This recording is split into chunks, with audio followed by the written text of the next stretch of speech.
ଆସନ୍ତୁ ଆଜି ଏକ ଏମିତି କାହାଣୀ ଭିତରକୁ ଯିବା ଯାହା ଶୁଣିଲେ ଆଶ୍ଚର୍ଯ୍ୟ ଲାଗିବ।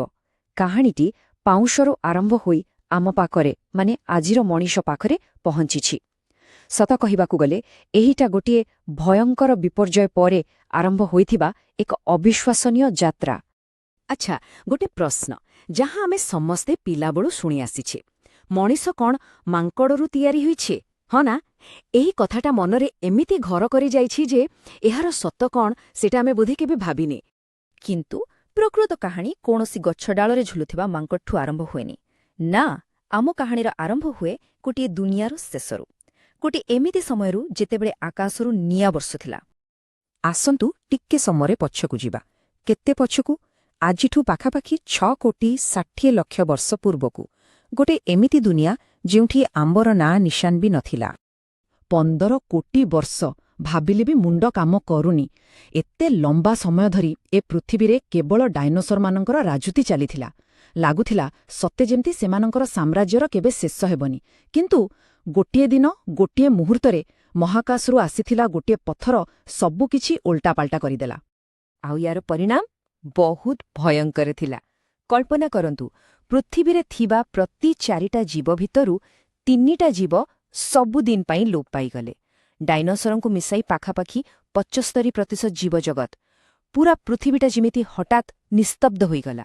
ସେଇ ମହାବିନାଶ ପରେ ପୃଥିବୀ ଗୋଟେ ଅନ୍ଧାର ଆଉ ବିଷାକ୍ତ ଜାଗା ପାଲଟି ଯାଇଥିଲା।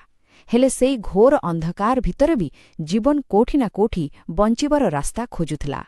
ଟିକେ ଭାବି ଦେଖନ୍ତୁ ତ, ଏକ ଏମିତି ଦୁନିଆ ଯେଉଁଠି ଆକାଶରେ ସୂର୍ଯ୍ୟ ଦେଖାଯାଉନି, କେବଳ ଘନ ପାଉଁଶର ବାଦଲ, ଚାରିଆଡ଼େ ଖାଲି ନିଆଁ ଆଉ ଧୂଆଁ।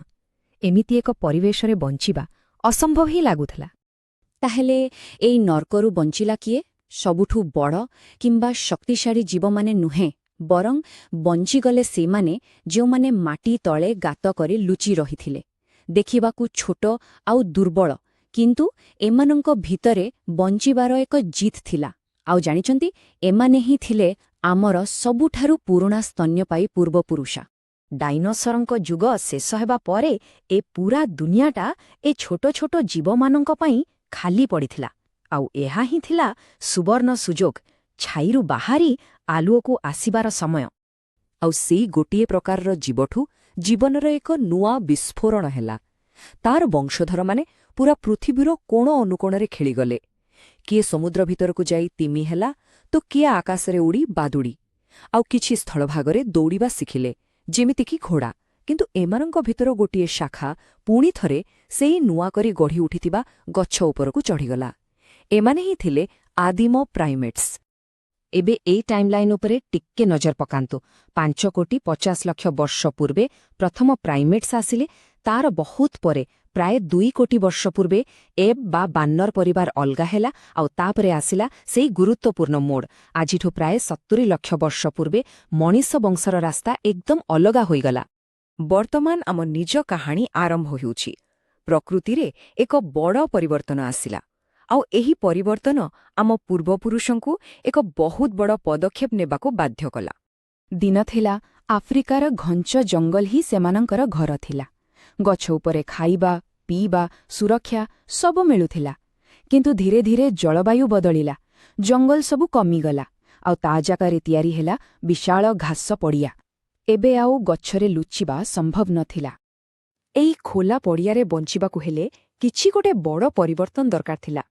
ଆଉ ସେଇ ପରିବର୍ତ୍ତନ ଥିଲା 2 କୋଡ଼ରେ ସିଧା ଠିଆ ହୋଇ ଚାଲିବା। ଏହାକୁ ହିଁ ବାଇପେଡାଲିଜମ୍ କୁହାଯାଏ। ଜାଣନ୍ତି, ଏଇଟା ଖାଲି ଚାଲିବାର ଢଙ୍ଗ ନଥିଲା, ଏହା ଆମ ହାତ ଦୁଇଟିକୁ ସମ୍ପୂର୍ଣ୍ଣ ମୁକ୍ତ କରିଦେଲା। ସେଇ ହାତ ଯାହା ଆଗକୁ ଯାଇ ହତିଆର ତିଆରି କଲା ଆଉ ପୂରା ଦୁନିଆକୁ ବଦଳେଇ ଦେଲା। ଆଉ ଏଇ ମହାନ ପରିବର୍ତ୍ତନର ଜୀବନ୍ତ ପ୍ରମାଣ ହେଉଛି ଲୁସି। ଲୁସି, ସେ ପୂରାପୂରି ବାନର ନଥିଲେ କି ପୂରାପୂରି ମଣିଷ ବି ନଥିଲେ। ସେ ଥିଲେ ଗୋଟିଏ ସେତୁ ପରି, ଯିଏ ଅତୀତକୁ ଭବିଷ୍ୟତ ସହ ଯୋଡ଼ୁଥିଲେ। 1974ରେ ଇଥିଓପିଆରୁ ମିଳିଥିଲା ଲୁସିଙ୍କର 32 ଲକ୍ଷ ବର୍ଷ ପୁରୁଣା କଙ୍କାଳ। ଆଉ ଏହା ଗୋଟେ ବହୁତ ବଡ଼ ରହସ୍ୟ ଉପରୁ ପର୍ଦ୍ଦା ଉଠେଇଥିଲା। ଏହା ସଫା ସଫା ପ୍ରମାଣ କରିଦେଲା ଯେ ଆମର ବଡ଼ ମସ୍ତିଷ୍କ ତିଆରି ହେବାର ଲକ୍ଷ ଲକ୍ଷ ବର୍ଷ ଆଗରୁ ହିଁ ଆମ ପୂର୍ବପୁରୁଷମାନେ 2 ଗୋଡ଼ରେ ଚାଲିବା ଆରମ୍ଭ କରିସାରିଥିଲେ। ଆସନ୍ତୁ ଏବେ ଆମ କାହାଣୀର ଶେଷ ପର୍ଯ୍ୟାୟକୁ ଯିବା। ଏଠି ଆମକୁ ସେଇ ପ୍ରଥମ ପ୍ରଶ୍ନର ପ୍ରକୃତ ଉତ୍ତର ମିଳିବ ଆଉ ଆମେ ଜାଣିବା ଯେ ଆମେ କେମିତି ପ୍ରକୃତରେ ମଣିଷ ହେଲୁ। ତ ସେହି ପୁରୁଣା ପ୍ରଶ୍ନକୁ ଫେରି ଆସିବା, ମଣିଷ କ'ଣ ମାଙ୍କଡ଼ନୁ ଆସିଛି? ଉତ୍ତର ହେଉଛି ନା। ଦେଖନ୍ତୁ, ଡାର୍ୱିନ୍ଙ୍କ ଥିଓରି ଅନୁସାରେ ଆମେ ମଣିଷ ଆଉ ଆଜିର ମାଙ୍କଡ଼ ଆମ ଦୁହିଁଙ୍କର ଜଣେ ସାଧାରଣ ପୂର୍ବପୁରୁଷ ଥିଲେ ବହୁତ ବର୍ଷ ତଳେ। କିନ୍ତୁ ଲକ୍ଷ ଲକ୍ଷ ବର୍ଷ ପୂର୍ବେ ଆମର ରାସ୍ତା ଅଲଗା ହୋଇଗଲା। ତେଣୁ ଆମେ ତାଙ୍କ ବଂଶଧର ନୁହେଁ, ବରଂ ଗୋଟେ ପ୍ରକାରର ଦୂର ସମ୍ପର୍କୀୟ ଭାଇ ଭଳି। ଏଠୁ ଆରମ୍ଭ ହୁଏ ଆମ ନିଜ ବଂଶ ହୋମୋର କାହାଣୀ। 25 ଲକ୍ଷ ବର୍ଷ ପୂର୍ବେ ଆସିଲେ ହୋମୋ ହାବିଲିସ୍, ଯେ ପ୍ରଥମ ଥର ପାଇଁ ପଥରରୁ ହତିଆର ତିଆରି କରିବା ଶିଖିଲେ। ଆଉ ଶେଷରେ ଆଜିଠୁ ପ୍ରାୟ 3 ଲକ୍ଷ ବର୍ଷ ତଳେ ଆଫ୍ରିକାରେ ଆମ ନିଜ ପ୍ରଜାତି ହୋମୋ ସାପିଏନ୍ସର ଆବିର୍ଭାବ ହେଲା। କିନ୍ତୁ ଆମ ଭିତରେ ସ୍ୱତନ୍ତ୍ର କ'ଣ ଥିଲା? ତାହା ଥିଲା ଆମ ଖପୁରି ଭିତରେ ଥିବା ଏକ ଜଟିଳ ମେସିନ୍, ଆମର ମସ୍ତିଷ୍କ। ପାଖାପାଖି 1400 ସିସିର ଏଇ ବିଶାଳ ମସ୍ତିଷ୍କ ହିଁ ଆମକୁ ଚିନ୍ତା କରିବାର, କଳ୍ପନା କରିବାର ଆଉ ଜଟିଳରୁ ଜଟିଳ ସମସ୍ୟାର ସମାଧାନ କରିବାର ଅଦ୍ଭୁତ ଶକ୍ତି ଦେଲା। ତ ଆମ ପ୍ରଜାତି ଏ ପୃଥିବୀକୁ ଆସିସାରିଥିଲା, 2 ଗୋଡ଼ରେ ଚାଲୁଥିବା, ବଡ଼ ମସ୍ତିଷ୍କ ଥିବା ଏକ ବୁଦ୍ଧିମାନ ପ୍ରାଣୀ। କିନ୍ତୁ କେବଳ ଗୋଟେ ବଡ଼ ମସ୍ତିଷ୍କ କ'ଣ କାହାକୁ ପ୍ରକୃତ ମଣିଷ କରିଦିଏ? ନା, ଏହା ପଛରେ ଭାଷା, କଳା, ସଂସ୍କୃତି ଆଉ ସମାଜ ଭଳି ଜିନିଷର କାହାଣୀ ଲୁଚି ରହିଛି। ଏହି ପ୍ରଶ୍ନର ଉତ୍ତର ଭିତରେ ହିଁ ମାନବ କାହାଣୀର ପରବର୍ତ୍ତୀ ଅଧ୍ୟାୟ ଆରମ୍ଭ ହୁଏ।